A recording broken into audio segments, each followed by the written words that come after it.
Assalamu alaikum, rahmatullahi wa barakatuh, brothers. As you all know, the month of Ramadan is coming upon us. I believe about less than 40 days, somewhere around 40 days, a little bit more than a month until the beautiful month is upon us. And as you all know, we should already have been preparing, but if you haven't, no worries. I got some actionable steps that you can do today to get ready, inshallah, for the month of Ramadan, to make sure that it's spiritually, mentally, and physically one of the most invigorating and rejuvenating experiences that you've had to date. Now, I just want to give a little background. As a revert, my very first Ramadan was actually spent, alhamdulillah, in Poland. It was a very unique experience for me because this is 2021. COVID had still taken its toll on the world. So the masjids were not yet open for Jummah. One thing we definitely should take advantage of with the month of Ramadan upon us is the blessings of being in groups of people, not just for Jummah, but for circles of knowledge, your halakas. You want to make sure that you're surrounding yourself with good people, because when the month of Ramadan comes around, even though all the devils are chained up, if an individual is just bad at their core, their heart is blackened, then they will still exhibit these negative traits and behaviors. We want to make sure that the people closest to us are exhibiting good behaviors and are upstanding examples. There's actually, I believe it's a hadith where it talks about how if you do not see me in Jannah, ask about me. And forgive me because I'm completely going blank on the chain of narration or the book of hadith, but essentially it's stating that you want to keep good company because on the day of judgment, those good people may be the reason that you make it into Jannah simply because they asked about you. Now, when talking about preparation, a lot of people immediately snap. They think to the physical hunger that comes with the fasting in Ramadan, or the thirst for water that comes with Ramadan. However, we should also be looking to get ready spiritually and get ready mentally. You know what I mean? It's definitely an authentic narration that talks about how the person who only fast physically and they do not fast spiritually and mentally, it's as if they've wasted their Ramadan and all they did was go hungry for 30 days.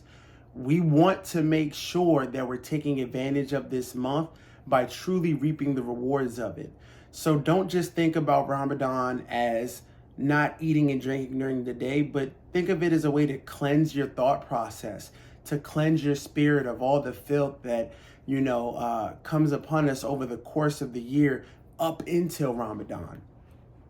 We want to make sure that we're cleansing our timelines. Social media is a fitna when it's within itself. Granted, it can be used for hasanat. It can be used as a reminder for us. However, me and you both know that social media is a double-edged sword. And most oftentimes than not, there's a lot more haram than halal that's going on the timeline. I myself personally, I deleted Twitter completely. My account is still up there, but I deleted that completely years ago. Simply because it's so much fitna, and at the end of the day, it's better for us to leave something that is bad for us than to just try to dibble and dabble and clean it up. No, I just got off completely. However, Instagram has a feature where, of course, you can unfollow people. You can mute people, you can block people. Utilize these features, brothers, because at the end of the day, the eyes are the window to the soul. So we want to make sure that we're not ingesting things visually that will affect us. Be mindful of what you allow your eyes to stare at. not only during the month of Ramadan, but during the other months. You know what I mean? That's preparation right there. When we're in the public, let's be mindful of lowering our gaze. Doing these things will help to lessen the fitna and lessen the hardship for us, especially for our brothers out there that aren't married. You know what I mean? The nafs is something that is always going to lean more towards the desires. You know what I mean? It's just natural. So what we want to do is we don't want to make it easy for our nafs to go off of the straight path. Let's help ourselves out. You know what I mean? It's like that good old phrase, help me help you. Except you're helping yourself, right? You want to make sure that you're cleansing your timelines. People that you don't need to follow, unfollow them. Unfollow celebrities. What benefit are they bringing to your life? You know what I mean? What halal are they bringing into your life? If they're bringing nothing but haram, negative energy, negative habits, and things that we should not be partaking in as believers, get rid of it. You don't need them, brother. You don't need them. So we want to make sure that we cleanse our timelines. We want to work on purifying our thoughts. You know what I mean? We want to make sure that we're mindful of the thoughts that we allow our mind to ponder upon and to expand upon. Because as you know, all things start with a thought. Any action that you've done started with a thought. And from there, that thought either was passed on or you actually allowed it to come into fruition. You acted upon it. So if we can purify our thoughts, that means that we start batting 100% when it comes to the halal over the haram. You want to make sure that your pool of thoughts more oftentimes than not is positive than negative. That's going to allow you to give yourself an added edge. You know what I mean? Doing these small little things before the month of Ramadan are going to help us so that we're not only just worried about the physical hunger and the thirst, but we're also making sure that we're spiritually cleansing ourselves. That's such a big aspect that a lot of people don't think about.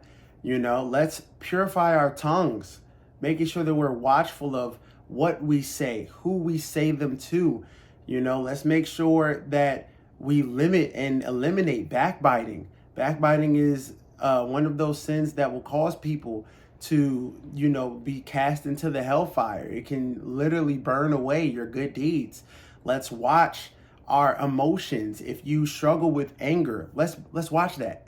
You know what I mean? As men, we need to be able to control our anger, and we definitely don't want it to consume us. It is said that when we are angry, we should sit down. And if you can't sit down, or if sitting down isn't working, you should lay down, because we need to always be in a state where we're in control of our emotions as men. We are not able to act emotionally in this world that we are a part of, brothers. And we want to make sure that we're aware of this. You know what I mean? There's a lot of men that act emotionally, and that act in the split second that is based off of emotion can cost you a lifetime. It can bring karma upon you. It can erase good deeds. So let's be mindful of our actions. Let's be mindful of our emotions, and let's be mindful of what we speak, because there's power in the tongue. As we approach the month of Ramadan, being mindful of these things, fasting on these things, saying less hurtful things, making sure that we're mindful of our tongue, making sure that we're not speaking ill of others, especially when they're not around, and backbiting them.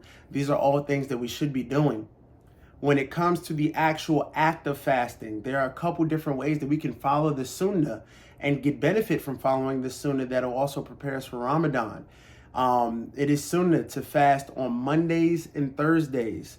It is also sunnah to fast on the white nights of the month, which are the 13th, 14th, and 15th of every single month. Now, mind you, that is following the Islamic calendar, the lunar calendar, instead of the pagan calendar.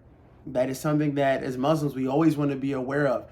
We are not designed in terms of our deen to follow the pagan calendar. That's not what we based the month of Ramadan on. That's not what we based our Islamic months on. That's not what we base any of our belief system on. It's something that is man-made, and we should not subscribe to it, especially when it comes to matters as important as our deen. So, doing those sunnah fasts, being mindful of how we allow our actions, our words, our emotions to go haywire on us. We want to keep those in check. We want to cleanse our social medias. These are all actionable items that you can take, even if it's just one of them. Inshallah, it can benefit you. So once again, brothers, we want to make sure that we are preparing ourselves for the beautiful month of Ramadan. Let's make the niyyah, the intention, to seek the rewards that come with it. May us all have our efforts accepted during this beautiful month of Ramadan that is approaching. We want to make sure that we make the most of it, because we should treat every Ramadan as if it's going to be our last Ramadan, because there's no promise that we make it to the next one. All right? That's what I got for you all today. Once again, use those action items. Let's scrub those social medias. Let's make sure we're auditing our behaviors, emotions, and speech, as well as our thoughts. And let's make sure that we are also partaking in the sunnah, so that we're getting ready for the beautiful month of Ramadan, inshallah. Assalamu alaikum, rahmatullahi wa barakatuh.